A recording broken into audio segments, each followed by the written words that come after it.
All right. Well, Michaela, thank you for being here on today. I'm so excited to have you here to really just talk to have this conversation regarding regarding children who are disabled and just facilitating, the school systems and life in general. And so I'm excited about some tips that you're going to be able to share with moms who have children that have autism or have children that are disabled. So I'm excited that you're here. I'm excited when I learned about your organization, Aid for Autism.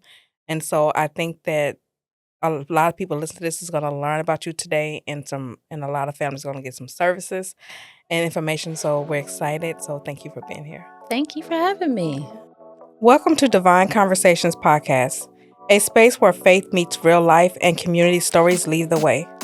We're here to lift up the voices of BIPOC families navigating housing, healing, mental health, and so much more.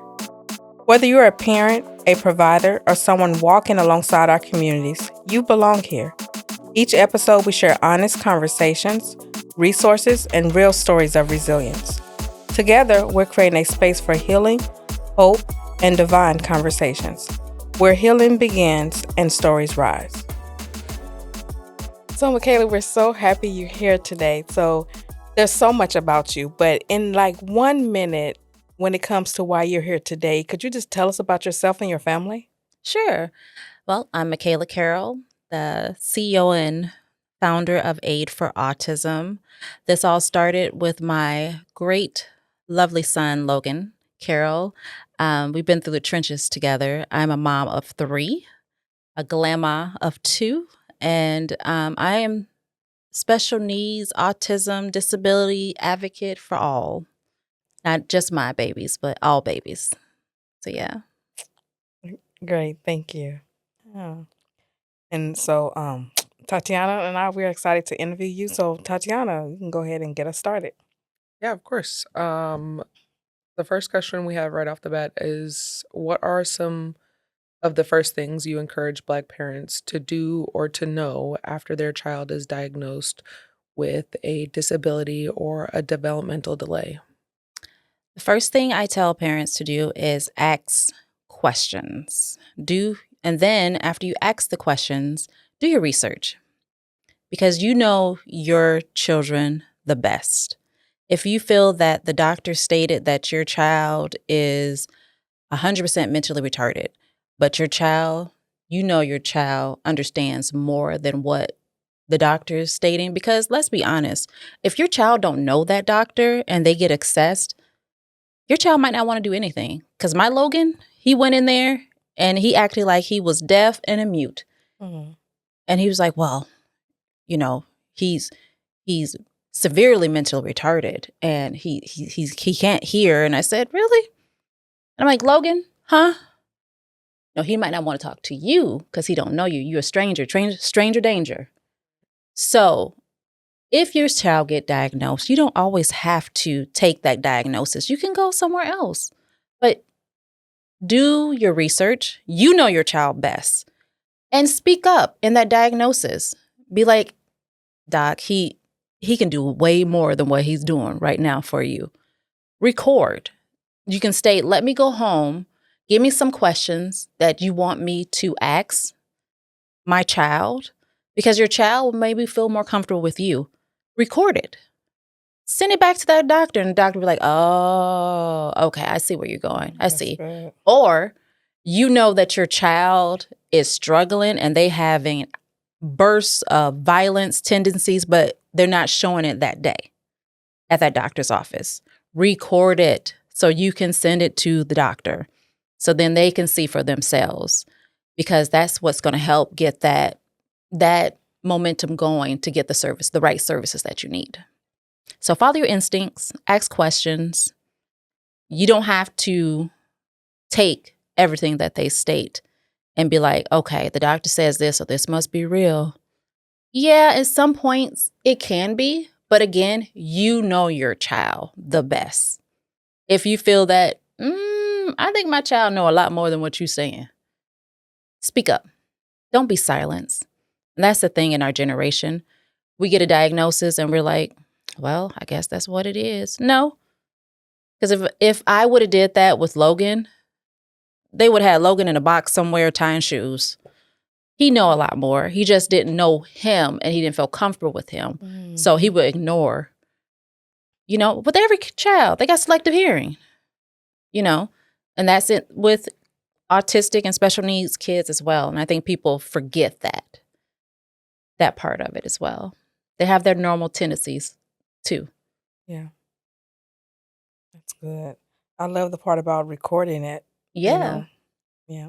Because they don't always show it that day. Right. It's one day, one little snippet of time that they're seeing these kids.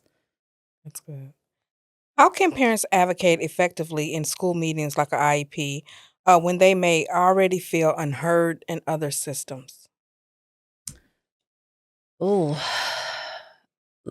Like I mentioned before, bring someone with you. Phone a friend. Ask if you're comfortable with this child's teacher. Ask a different teacher to come with you. Ask a friend. Ask a church member. Ask a relative. Whoever you feel more comfortable with. Ask another parent that has gone through it. You call me. I'll come. But have someone come with you. Do your research. There are things in an IEP that they must have in it, and things that they must follow. And there's certain things in IEPs that I've noticed in the public schools that they don't tell you that they need to. They'll state, well, we're short-staffed, so we can't do that. That's not legal. It doesn't matter if you're short-staffed. You need to still provide this service to this child. And parents are like, well, they just say they're short-staffed, so we just can't have it. No. And every IEP is different. So during COVID, for example, I was put in charge of helping the IEP packets for the special need kids. Every student that was special needs got the same packet. Now tell me how that works. These are kids, some kids that can't read, some kids that have sensory issues. They have other things that's going on, but everybody got the same packet of information. And I said, how are we following their individual education plan? Oh, we're just giving them a package just so that it can help them. That's not helping anybody. But me being the parent that I am, I'm like, no, you need to legally follow what's on his IEP.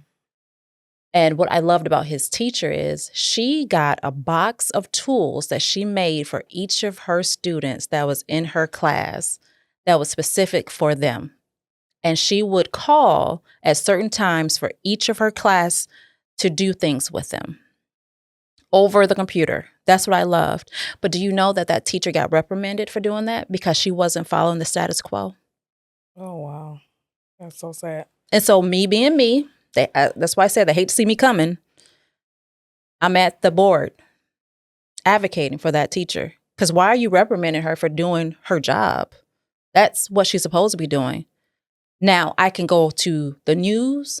I can, go to NAACP because I'm like, you ain't following. And I can go to the Disability Act because you're not following that either. You're supposed to be following these rules and regulations that we have in place. But you decided that you're going to reprimand the person that's actually doing what they're supposed to be doing.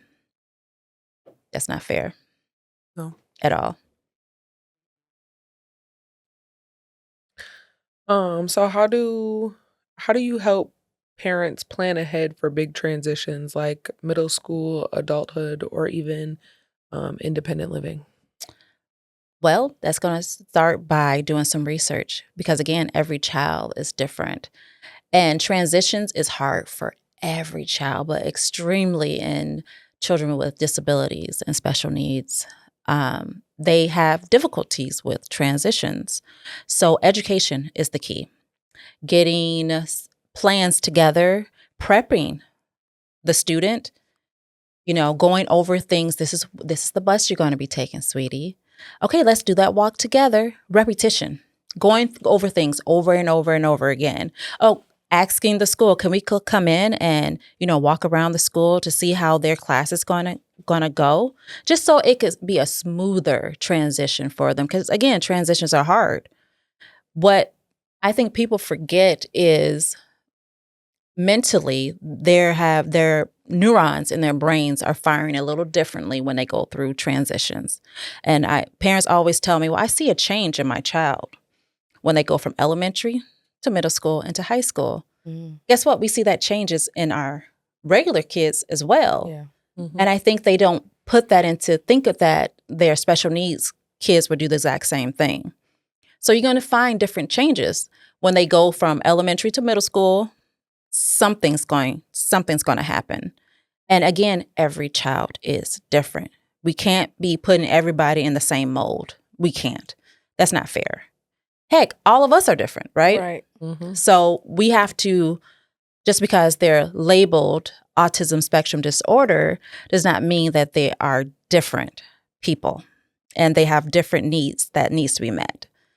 So repetition, going over things together, but also when you make that transition from, let's say, getting ready from high school to independent living, there's a plethora of things that you have to do.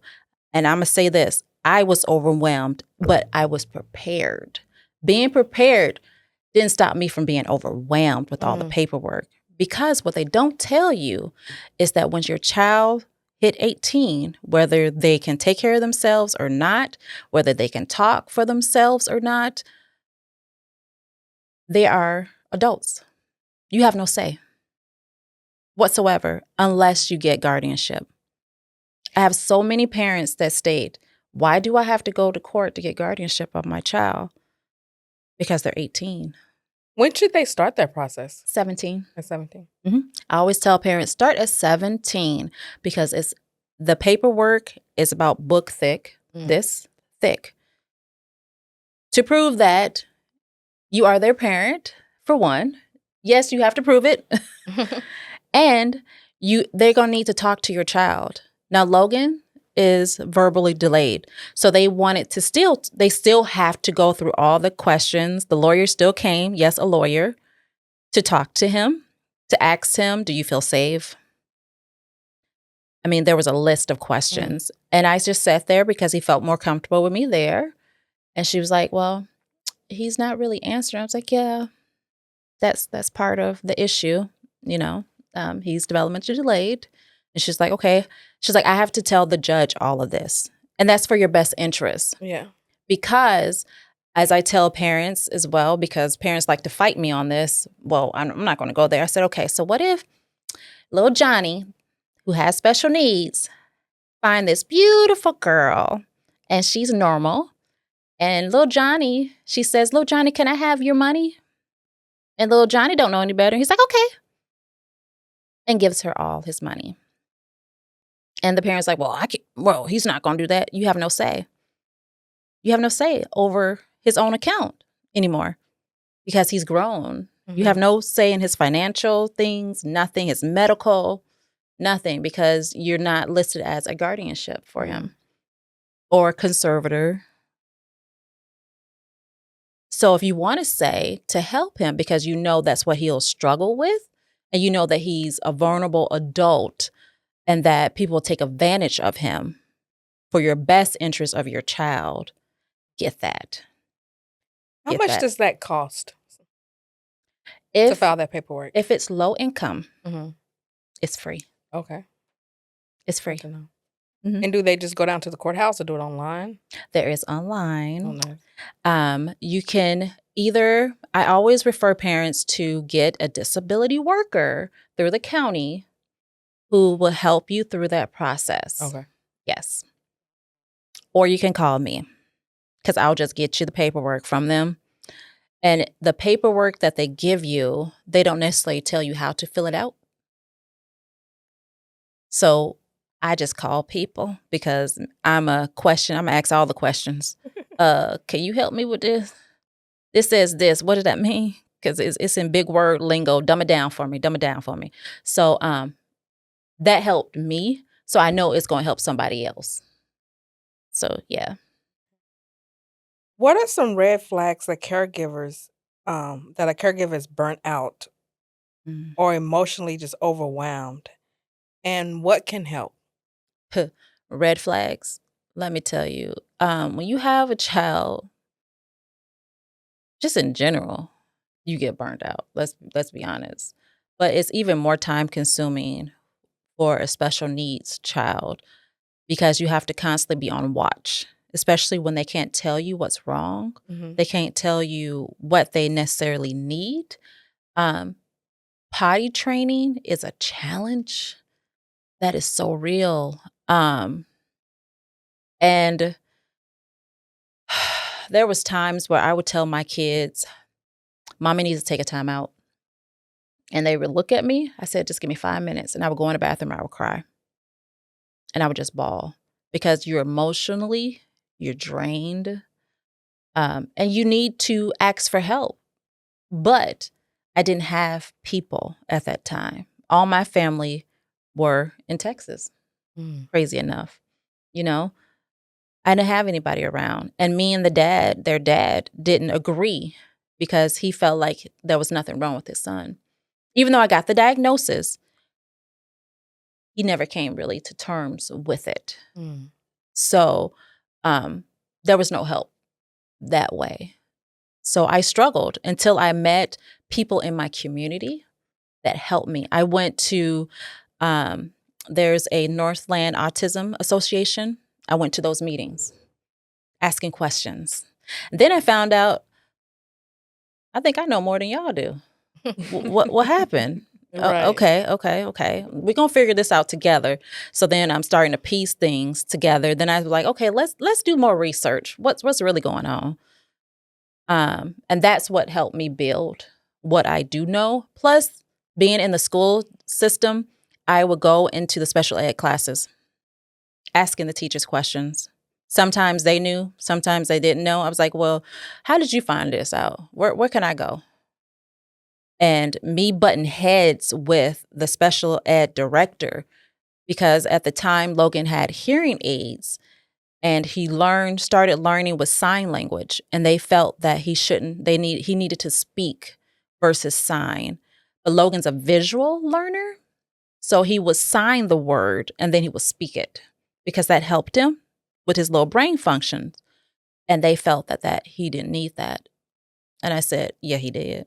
And we battled it out back and forth, even though I worked at the school district, so he saw me every day. Was it uncomfortable? No, because I'm advocating for my child. Maybe he was uncomfortable because he hated to see me coming. But being present and realizing that certain things that your child need and advocating for them is the key. And I was advocating for the other children in that classroom because sometimes they would group them together, and then some were more violent than others, and they would label it autism when it wasn't. That child was just being naughty, but they would put him in the special ed room with the other kids. And I felt that wasn't right. So yeah.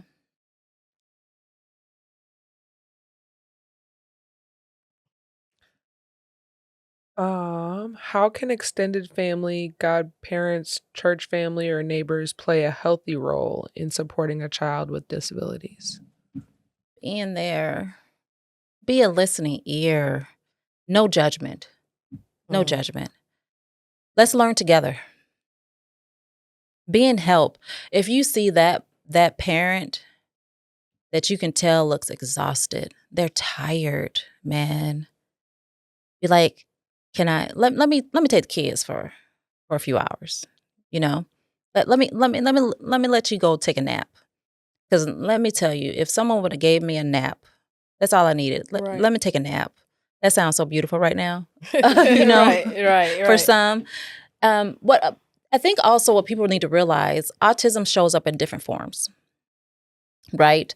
There's some that is speech delayed, some that have sensory, where the sensory is so bad where they're biting themselves, where it's bloody. They do big bite marks on themselves.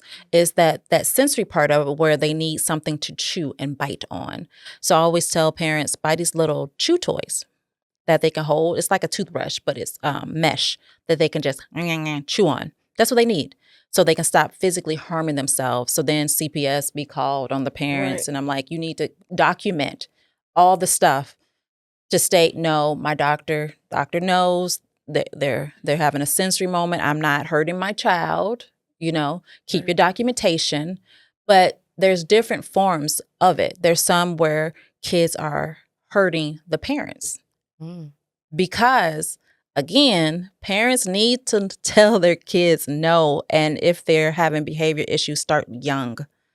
Don't wait till they're 16, bigger than you, trying to tell them no. They don't want to hear it. Of course, they're going to have violent tendencies towards you because you're telling them something that you never told them before. Mm. Start discipline early, like you did with your other kids. Tell them no.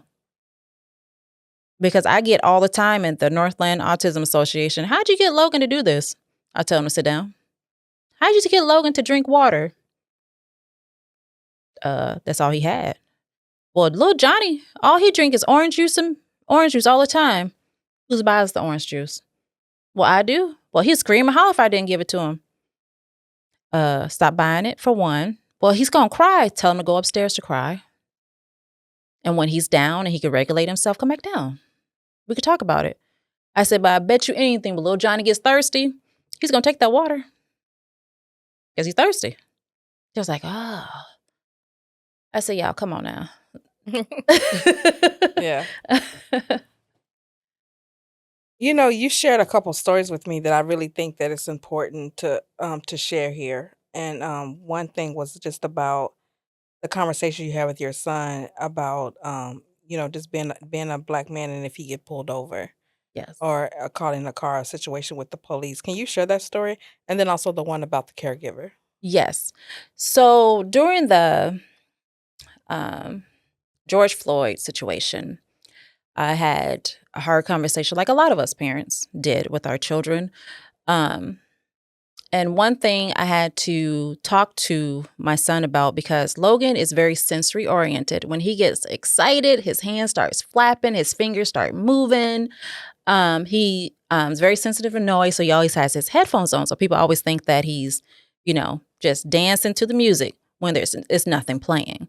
But it just helps keep some of the noise out of his ears.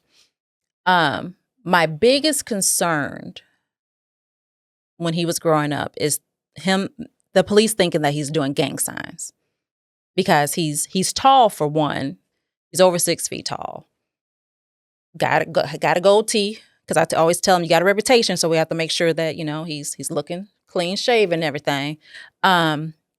But if you see him out, his fingers is flying.